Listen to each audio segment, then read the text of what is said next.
Oke, selamat sore. Saya Harbi Lisnaga. Saya di sini berbagi pengalaman. Saya pernah nonton podcast judulnya kan Nine Hidden Success.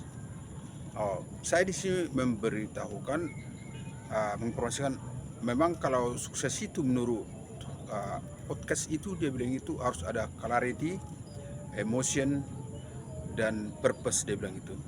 Tapi di sini sudah ada 9. Di 9 itu saya akan mau terangkan di sini satu. Judulnya adalah The Law of the Alignment. Saya berikan dulu artinya. Alignment itu datang dari align, artinya bergabung dia. Alignment gabungan. Hukum pertama itu dia bilang itu The Law of the Alignment itu dia bilang itu adalah goal, tujuan. Baru habit. Baru setelah habit, action.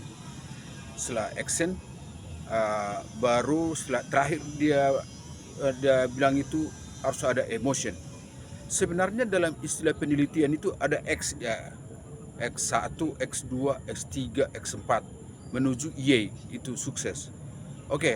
Dari hasil yang saya dapat yang dari situ bisa saya simpulkan bahwa memang ada korelasi untuk mencapai kesuksesan.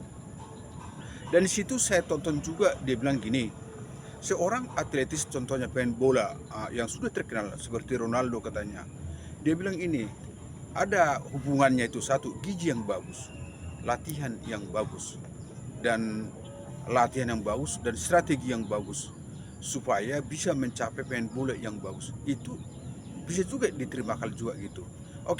Sekarang kita masuk ke anak SMA sekarang ini kelas 12, TKA sudah lewat ya.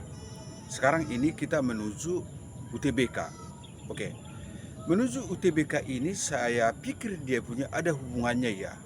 Satu, sesuai dengan jurusan yang mau kita capai, contohnya adalah jurusan tertentu, berarti kita punya fokusnya itu luar biasa. Porsi belajarnya itu harus kita kuatkan, strateginya harus kita perkuat gitu. Dan strateginya itu yang paling mantap itu adalah itulah contohnya, itu contoh strategi seperti itu. Emosi kita baru goal kita harus. Jadi yang ini harus menyatu semua supaya mencapai kesuksesan. Mungkin dalam hal yang lain juga ya, mungkin enggak saya kasih tahu seperti gini ya, hal yang tujuan yang lain juga enggak pasti ada itu, ada hubungannya itu X1, X2, X3 mencapai kesuksesan. Ada korelasinya rupanya itu.